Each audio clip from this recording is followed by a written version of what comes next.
Hi, welcome to Programming for User Interfaces lecture on basic HTML. So previously we talked about how a web page is composed of many different assets, many different components that kind of build together to create the full web experience, the front end experience. And so today we're going to start off by just looking at the HTML piece of that. And so let's again review kind of like what that looks like. So if you have a web page here, this is the Pratt's homepage, and you looked at the individual components that are behind it, you'd see that there's a lot of different assets, right? So you have this images, you have text, you have links, media, all that sorts of thing. So if you look at this under using the developer tools, by going to your browser, more tools, and then developer tools, you can see these kind of assets being loaded in this kind of waterfall effect. Um, and if by refreshing the page and seeing everything load in. And so here we see all the different assets that compile together to create the web page. And so if we go through, we can see various things like HTML or JavaScript scripts, uh, JPEGs, SVG files, font files, etc., CSS style sheet files. But the very top here is the HTML file. And so by looking at kind of what's behind that HTML file, we can see that it is a very structured document that comprises of all the various assets that will be needed to create the web page and render the web page. So basically, this web page provides all the various structure for all these other assets to filter into it, right? And so it defines where the style sheets are, defines where the JavaScript files are. It comes back through and gives the structural content to the page, right? So, the text of the page, the actual content, how it's structured. And so this HTML page is super important for kind of giving this overall structure of the web page and allowing all these other resources to come in to add on top of it. So if we think about what HTML is, it's really a standard that's been around for a while. And so here is kind of a timeline of HTML over the last couple decades. And so it came out in the 90s, and like most standards, it's been revised over and over again through the course of time. And there's been major releases that have changed the standard in various ways. But this standard is controlled by the W3C, and so this is kind of like a standards body for the web. That it's like a nonprofit. They maintain a lot of the different standards that power various web kind of aspects. And what they do is they go back and forth. They build up feature requests.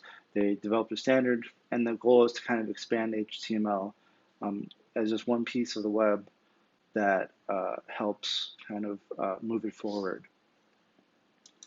So currently we're on 5.3, and you can go to the W3C's website. So let's take a look at what these standards documents look like. So we open this link, and this is the W3C web standards kind of portal. It has all the various web standards, right? Because we know HTML is just one of the standards of many that kind of power the web. So if you went through here and you could see various other standards around different pieces of the web that kind of have some documentation around it. But specifically working kind of at the main HTML standard. And so like I said, there's version 5.3 right now. The previous version was 5.2. We can kind of come in here and see what this document looks like. And right, so there's these editors that collect these features and build up the kind of specifications. You can kind of see for this exam or this release, at least 5.2, which was released a couple of years ago, is mostly corporate kind of editors, Microsoft, Google, etc. But in this kind of document, it goes through and it describes exactly how the standard of HTML should be and how it should work, right? So how the DOM works, very kind of technical documentation of exactly how things should work specifically. And so this document is not really implementing HTML, right? Because HTML is implemented in the web browser, but it's kind of describing how it should be implemented, and then it's up to web companies developing web browsers like Google Chrome, so Google and Firefox, to implement those standards and have them working in their web browser. So if we go back, the main kind of way this is done is that through releases, and so these kind of HTML standard releases don't happen that often, right? The last one was 2017, but when they are released, then web browser companies kind of look at them, and they also look at the working document to kind of see like where they're headed, right? And so they'll kind of implement new standards before they're actually standards officially. But it's kind of back and forth between the web browser companies and the standard documentation. And so you can imagine there's some disconnect there because there might be a standard that's released that's really good for the open web, but then the web browsers, because they're Google, they don't want to implement that standard because they have a competing product or something like that, right? So the standard is kind of open and out there and created in this very kind of open source way, but then how it's actually implemented is really dependent on the browser developer. All right, so if we get into the nitty gritty of HTML, you can see that I'm saying it's kind of XML-like. And so XML is just a serialization of data. It's a way of representing information in this very structured way. And HTML is very similar to XML. It's kind of its predecessor. And so you can see here the kind of core piece of what HTML is this idea of elements and attributes. And so you have an element here. This is the A-link element. So when you see a underlined text link, you click on it and you go out to somewhere else. This is the A-link, kind of describing how it should work, right? So the A is the element or the tag. So you can say it's the A tag or the A element. And then inside the tag, we have a value. So here we have this link text. So that's what would show up as the underlined text that you click on. And then you have the href attribute. So anything inside of these kind of between the tag is the attributes, and you can have many different types of attributes that control how the behavior of how that element works, right? And so this attribute href is basically telling how that attribute should direct you to when it's clicked on. So all XML is like this, or HTML is like this. You have this series of tags. And what's really important to remember is that they're nested. So they all have one kind of parent element, and then everything else lives underneath of that one parent element, right? And so we have HTML element, which is the parent element, and then the main kind of two elements that live underneath of that is the head tag and the body tag. And so these two tags are kind of like the main children of the HTML page. This doc type here at the top, that's kind of very XML-ish. It's a document declaration. So it's saying, hey, this document you're about to parse, web browser or whatever software, is a HTML5 document or whatever version of HTML it is, right? And because there are different versions of the standard, the browser, it's nice to give the browser, the software, a heads up saying, hey, you're about to process a specific version of HTML and it's version 5.2 or it's, an older version of XH8MTL, etc. And so this nested document is pretty straightforward, but it gets very complicated because it's nested, right? And so you can have lots of nested children, and it gets very kind of into the nitty gritty here. But the main thing that we want to take away from this is that there's two main elements underneath the HTML element. It's the head element, which contains all the things like metadata and standards about it, like the name of the page, where the links for the scripts in the JavaScript are, etc. And the second kind of main element here is the body tag. And so you can kind of see the body tag holds all the content, right? So the head tag holds the metadata and the body tag holds all the content of the page that will be displayed. So if we look at kind of some like top level tips or kind of main things to keep in mind when you're thinking about writing HTML is that some elements don't have values, right? So like an image tag, which displays an image on the page, it doesn't have any content inside of it, right? Like an A-link has the name of the text that you want to appear to link to. With the image though, there's no nothing to display, right? Or there's no text inside of the element. And so what you have is just an element or a tag with just attributes, right? That has a src attribute that shows, that points to the image that it wants to be displayed. For us, the most common attributes that we'll use for most elements will be the ID, class, and style tag, right? And so this connects the HTML element to the CSS style that controls how it's displayed. And a big thing to remember is HTML is for content, right? It's not to style the page. So sometimes you might get kind of want to do like a shortcut to maybe mess with some spacing or something like that, and adding in different HTML elements to accomplish that. That's not really kind of like what it's meant for, right? HTML is meant to strictly be just the content of the page and kind of independent of how it's styled or displayed. And so there's some semantic elements that are specifically designed for this that we'll take a look at. But these are examples, or these are like the nav bar or nav tag, which is specifically for navigation elements, right? Or the footer and header tag element, which are specifically for the footer of the page and the header of the page. And we'll go through some of those as well. As I mentioned, the head element holds your metadata about the page and can load external dependencies. And the body tag is where everything else goes.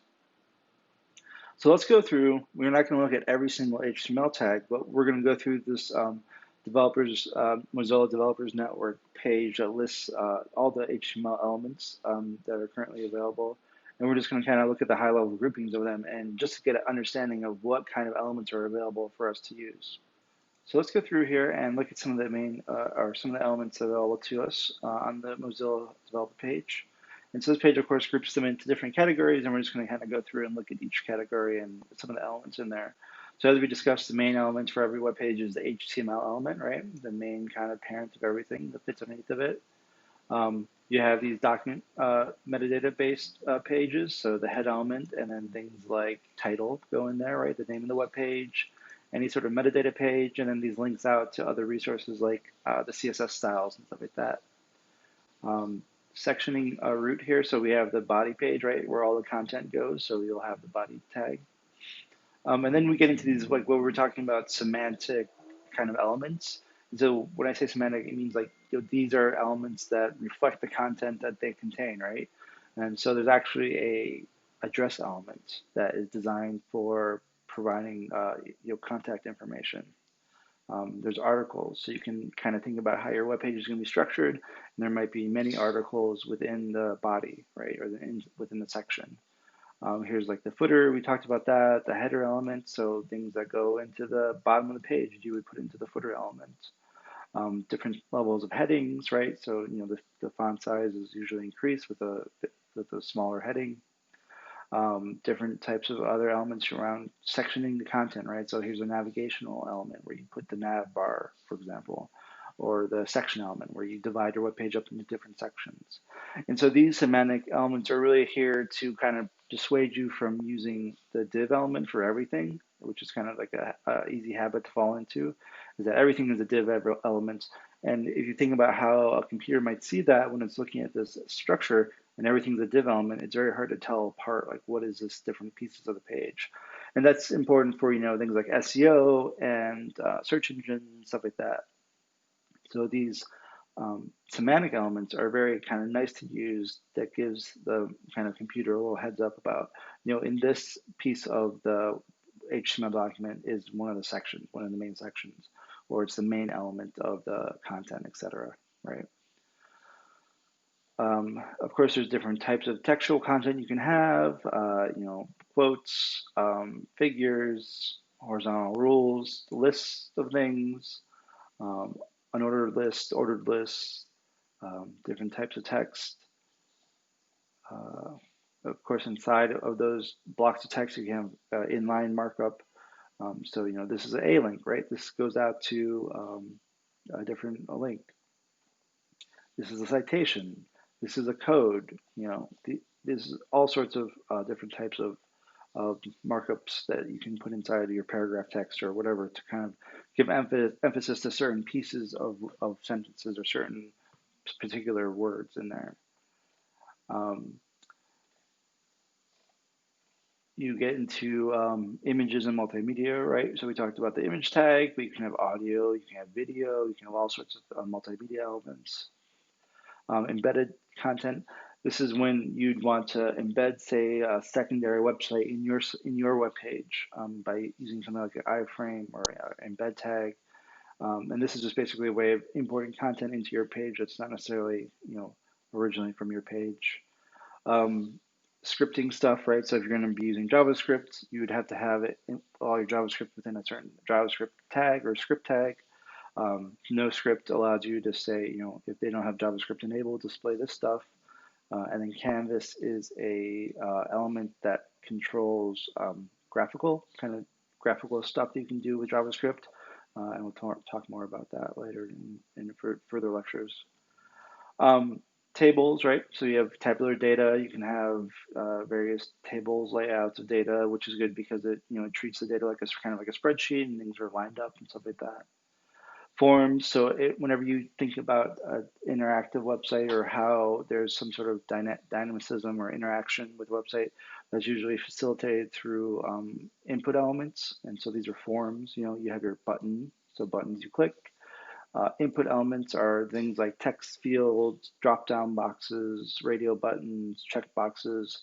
All of those are input fields. And these, all have various aspects of interacting with the user via, clicking and typing. Some more other elements like interactive elements around kind of more advanced kind of HTML, new type of HTML features, and web components, which is looking into the future of more HTML stuff. Of course, there's obsolete elements that are supported by the web browser usually, but you should be dissuaded from using them. Um, a famous one of these is the marquee or the blink tag, right? The blink tag makes elements blink. It was kind of like a little uh, early element that was just kind of like a fun thing to put in there, but it really doesn't really make sense to support that anymore. If modern pages, you can accomplish that through CSS and other stuff like that if you really need something to blink. So most web browsers don't support the blink tag anymore, but at some point they did, and then they turned it off, etc. So, like I said, this is HTML is a standard that keeps developing, and there's revisions and things come into the version, and then are depreciated and eventually removed from they're supported in different browsers, etc. Okay, so we're also going to kind of do an activity around this list of elements by picking a few of these elements that you maybe haven't seen before or never heard of before, and then trying to implement them in your own kind of glitch application, your own glitch page. So go back to that list that we had that we're just looking at, and pick a few of those out that you maybe never seen before, or you'd be interested in figuring out how to implement them, and spend some time and think about how you can get them working in your glitch page. So pick about 5 elements out of that list, or a few of them, and go into make a new glitch project and try to implement them and get them working for your site. So this will just be a very specific kind of demonstration of just that one or few elements you're trying to get working. Just kind of have a blank page with those few elements and see if you're able to get them to work. So pause now and give that a try, and then we'll come back and we'll do it together for one of the elements. Okay, so hopefully you've been able to implement a couple of these elements from the list. Let's go through and pick one and try to do it together and see if we're able to get it working. So if I go back to the page of the elements in the Mozilla Developers Network, which, by the way, this developer.mozilla.org is a super great resource for everything related to web development. So if you have questions, it's often there's probably a section on that site to help you. So definitely think about this as a really good resource for getting some documentation around how different web stuff should work. So I was going through this list here, and I haven't really used this details tag very much. So it says it creates a disclosure widget in which information is only visible when the widget is toggled into open state, right? So you have open and closed. So let's look at the details. So we go into the details for that widget. And what's nice is that they usually have kind of an example here. So they have an example of what the HTML should look like, and then if there's some related CSS, they might have it there But this is kind of just kind of giving some styling to the element. But basically, it has a details element, and then there's like a summary tag, sub tag that's nested, and then some text. So the details looks like the details controls the label, and then the content that's displayed is outside of the summary tag. And so you think, okay, this is a pretty boring element, right? But if you think about how you would have to implement this if you've done some HTML before, this is some pretty advanced dynamic kind of interaction, right? And so you notice here that there's no JavaScript at all involved in this. This is just pure HTML, two different tags, and the web browser knows how to natively kind of introduce that interactivity. So that's a really kind of a cool tag to have if you want to have this sort of feature on your site, expanding content, displaying content, etc. Right? And so the CSS involved in here is controlling the colors, of the element, right? So I just changed the border color to red. Border radius is just this curved part. The padding is in the padding inside the text. And then the summary is the text here, right? So you can make this text red as well, right? Etc. So we're not going to worry too much about the CSS styling of it, but we want to try to get this detail tagged working. So kind of toggling this content back and forth. So what we're going to do is we're going to make a new glitch project. And we're going to say, okay, we're going to make a new project, and we're going to say hello web page, right? And this is just a very basic static web page. And so we have our HTML here. We have our JavaScript file and a CSS file, right? And so what we're just going to do is we're going to try to implement that details tag that we just learned about. And so I'm going to show the rendering of the site, right? So there's already some content here, so let me go in and remove that content that was pre-populated, right? So here's, again, here's our HTML tag. It's the root of everything. We have our head tag, which has all of our metadata, right? So we have some metadata stuff about the character set. So what encoding is the site use? Some additional HTML kind of browser kind of configuration stuff. Viewport, which is useful for kind of like helping the web browser understand the scale of the pixels and stuff like that, and how big everything should be. Of course, the title. So we'll change this to, let's say something like details tag experiment, right? They import the style sheet here. We don't really need that, and they also import a JavaScript file, which we also don't care about right now. So then here's that hi there, right? So we don't care about that. We'll just get rid of that. Here's this little paragraph here, cool new web page. Okay, don't care about that. And then here, they kind of include this div and some more scripts here to make this little fish guy work, right? And we'll just leave that there because we don't care too much about it. All right, so we want to implement this details tag. So if we go back and look at how it works, we know that there's a details element. So we're going to input the details element there, and we're going to close it, right? So whenever you have an open tag, you need to close it. And then we're going to see there should be like a summary and then some text or something like that, right? So already there's already that's generated a details element natively, right? Let's hide this glitch thing from right now because it's kind of getting in the way. So in HTML, you can do comments with this bracket, exclamation point, hash, dash dash, and then you close it with a dash dash close bracket. And so I'll just expand the comment that was already there to hide it, right? So now the web page sees this as a comment and doesn't render the fish for this example.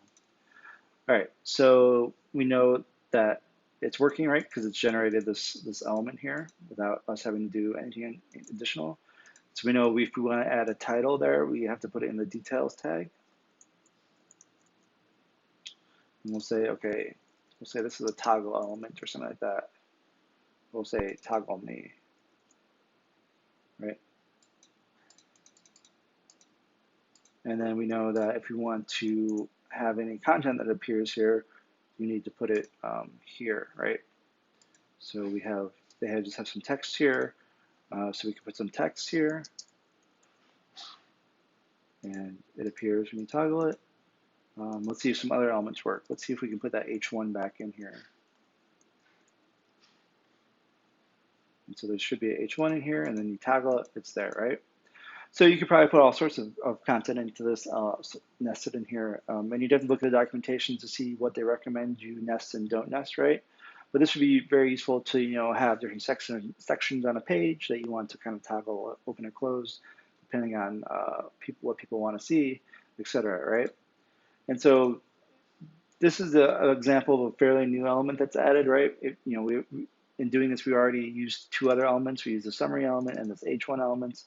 But there's tons of very kind of traditional elements that you'll use. I think the most common elements you'll probably use are like the paragraph tags, right? This is the text that goes in there. You'll use div tags, and then hopefully you'll use some of those semantic tags like section, or header and footer stuff, right? So hopefully you were able to find some of these elements from this list and get them working, um, and see if you ran into any problems, and we can talk about those when we meet. All right. So now that we know a little bit about HTML, we really need kind of like a project or a platform to start implementing it. Because you could start mocking up HTML based on whatever you want, but it's kind of nice to have a direction or kind of a goal to get towards working with HTML and then CSS and then JavaScript. So we're going to have a class project, which is kind of like a platform which will be provided to you. You pick one of three of these platforms, and then you work each week towards building it out. And so this first week, we're going to be spending time on just doing the raw kind of HTML structure of the site.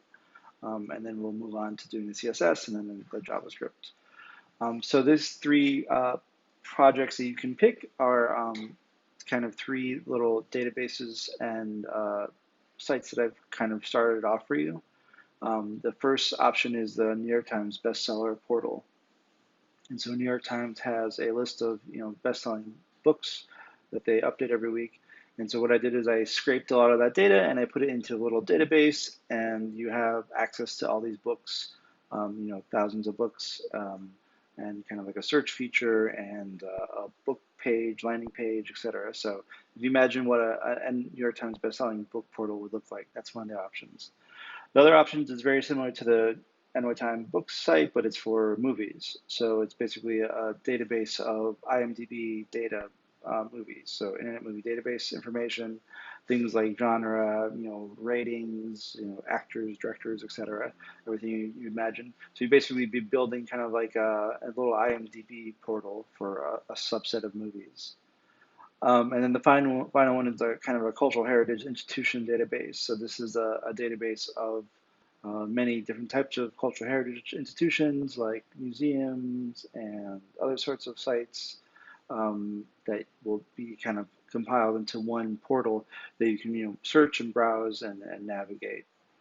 And so the way that this class project is set up is that these three options are the backends are already built for you, right?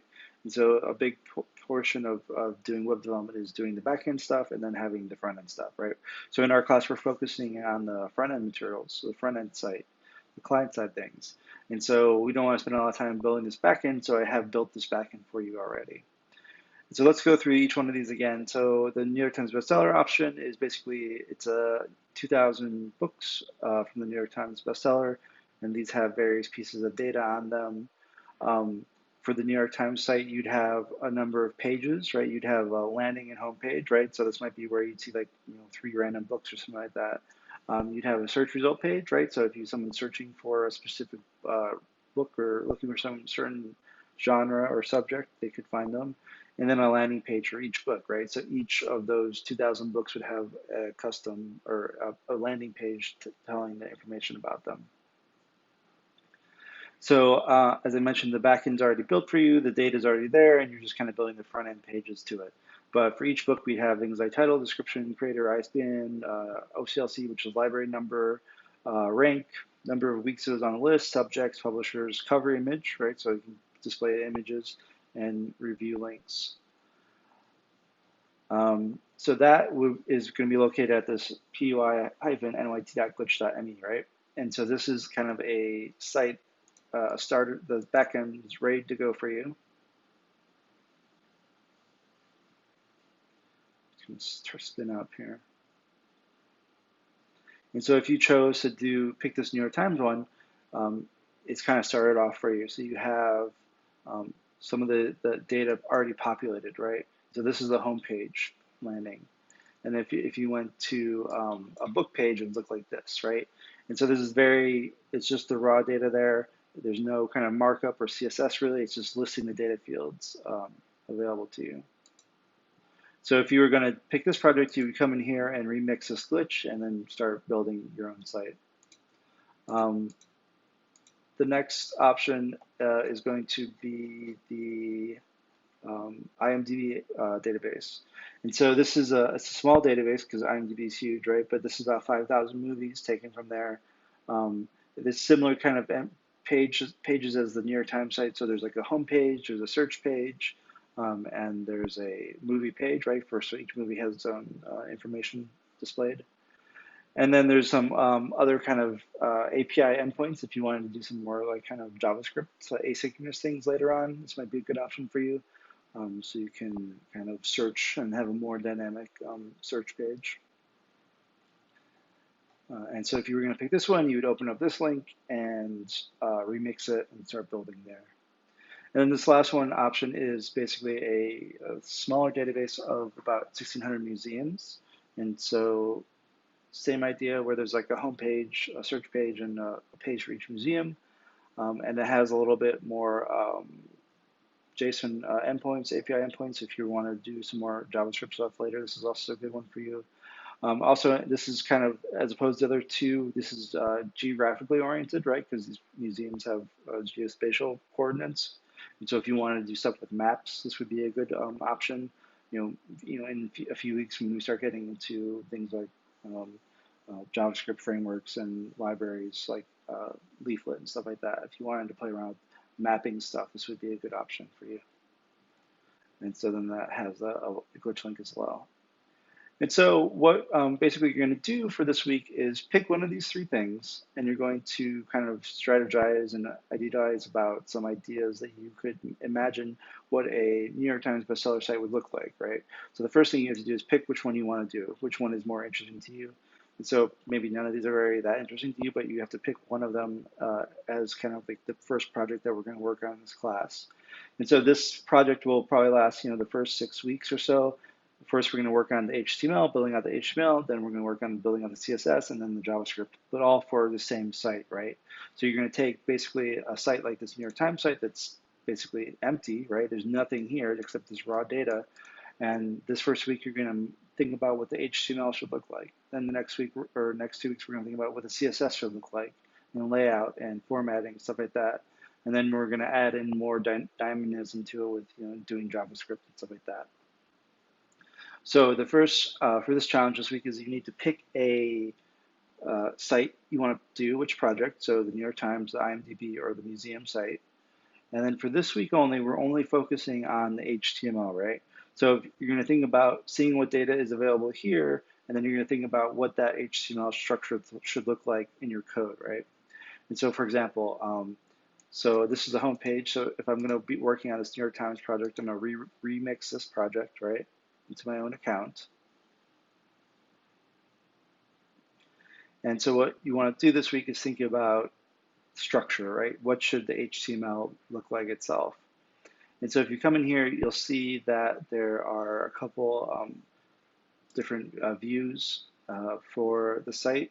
So here's the book view, here's the index or the home page. So the index is the home page, and then the search page. So if we come in here, we can see this is the HTML for the New York Times homepage. And so what you would come in here and think about is like, okay, yeah, so I want to have a header, and this information is going to go there. Maybe you think about like, okay, I need a nav page or a nav element. I'm going to have links um, to the search page.